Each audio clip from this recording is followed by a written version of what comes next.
you're empathizing with them, and you're genuinely, this isn't faking it, but you genuinely connect with that person. That's how you build a rapport with the people you work with also, right? It's really, really, really important that people feel cared for. Because y'all know, people you work with and your employees, if you care for them and you genuinely show concern, I'm not saying you people please them all the time, but if you show genuine concern, they can see it. Because they quickly can see it if you don't, right? Co-workers, you can quickly see those that don't really maybe connect well with you, or you take them or leave it. Talking about those hard things that nobody really wants to think about, but once again, you're being preventative. Always be preventative. Try to avoid having to react. Now, because we have, in our lives, it's not just us. We're, stuck with other people, so there's times we're going to react and have reactionary moments, but we're just trying to prevent and surround ourselves with the best people we can more days than not, right? Okay, thank you for sharing that. Okay, moving right along. So we talked a little bit about some of the difficulties with making decisions, but the three areas that I want to talk about, especially from a standpoint of therapists, is fear, emotions, and loss. Yes, I do know fear is an emotion, but I'm going to talk about the difference of them. So it's fear. What if I make the wrong decision? Pretty obviously. And with this is those what ifs. What if, what if, what if? Fear. We know majority of our fears don't even come true. Some do. I'm not minimizing it. But majority don't. So if we can try to prevent and get things lined up and have some options and alternatives the best we can, it's really the best we can do. Right? And watch out with those what ifs. And that's going to be one of the techniques we'll talk about in a couple moments with the what if list. Emotions. How does it affect people I care about? How does it affect my family? How does it affect my employees, my co-workers, my kids? How does this affect other people? So this is where the emotion can get in, and that's where it's got to be balanced with the logic, right? No one needs to make 100% logic decisions, and absolutely no one needs to make 100% emotional decisions. So it's balancing that emotional part. And making sure that you're aware of how things will affect, but making sure you can live with that decision as well. We'll talk about it in a couple moments. So, loss. I'll always blank if I do this. Right? Sometimes I want our cake and eat it too. I don't want to give this up because I want to keep this. I don't want to do a weight loss because then I have to give up this, or I don't want to give up what I'm doing outside the relationship because I want to give this person up, then I don't want to give up my partner. I'm just using some examples. So loss. So that can really get people stuck and not make those decisions because it's looking at loss. What do I have to give up? What am I going to lose? Okay? And that was a great example with your daughter. Hey, if I go to this, I have to give up this. Yeah, we got to give up something because we got to make a decision. But what can we do to be as preventive as possible? So removing fear. So one thing with the what ifs I find very helpful. I'm very visual, so I have to write things down. I have to see things.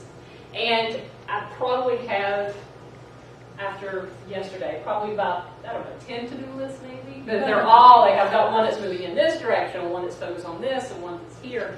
So writing things down for me is very helpful because what happens, and I work with my clients with this too, if you don't write it down and get it outside yourself, it spins, and it circles, and it cycles, and it just stays, and now someone says, well, I can't stop thinking. I'm like, have you written it down? No. Okay, well, then keep thinking about it. Mm-hmm. Write it down. You can throw it away. You can burn it. You can shred it. Just get it out. Purge it out.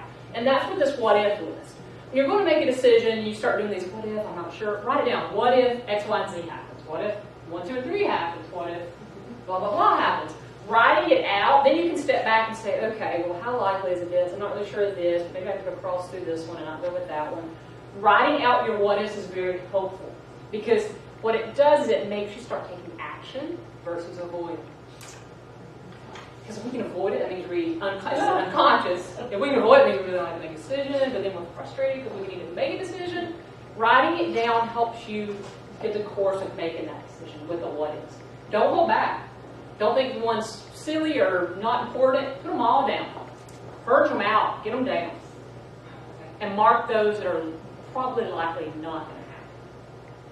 So the pro-con list. I love this one. I use this, not just with my clients. I use this in almost every decision, except when I make really bad emotional decisions, because I do that too, because I'm human at times.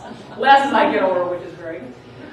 With the pro and con list, when it comes to making a big decision, say, if I do X, Y, and Z, here's the pro and cons. So you take a sheet of paper, you split it in half. So if let's just say relationships, if I decide to leave this relationship, here's the pro and con. if I decide to stay in the relationship, pro and cons. Because when you do that and you write it out, and you do both sides of it, doesn't matter how similar it sounds, write it out, you get it out, you don't have to think about it, it doesn't spin. Or if I make the decision to hire 2 new employees, pro and cons. If I don't make the decision to hire 2 new employees, pro and con. Always, always, always, always, always, when you can, do a pro and con list, because it takes your thinking that you're going to do anyway, and some of us overthink more than others. Putting those things out and putting them down, so that you really can step back and look at it. And then it's not always one's going to have 8 and then one has 2 and one has 10 or 12. But you stepping back gets you to look at it in a different direction with that pro and con list. If you're parenting or have staff that has difficulty, making decisions, encourage them to do that. Hey, come and do the pro and con list. You're saying, hey, Dad, I can't decide what I'm going to do. Go do a pro and con list and we'll talk about it. What?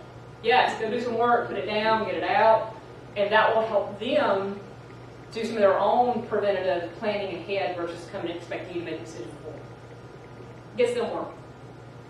And sometimes when we have to do our own work and take action, we own a little bit more. It makes us a little bit more responsible.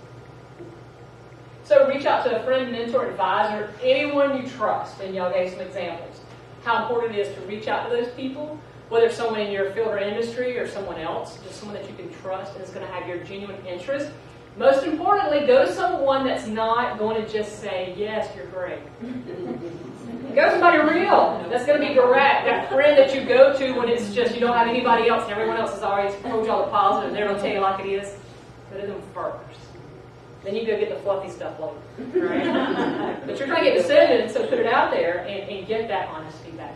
How many of you have a person in your life, whether you're in a relationship with them or a friendship or family, or a mentor, you have someone that's very direct and is going to tell you like it is, and they do it milk and cookies, but that's not if they need to project, right? Does everyone? If you don't find someone, you deserve directness, you deserve help, you deserve someone to be straight up with you in a way that's assertive, kind, and loving, but direct. Okay? And if you can't, find a good therapist because they'll help.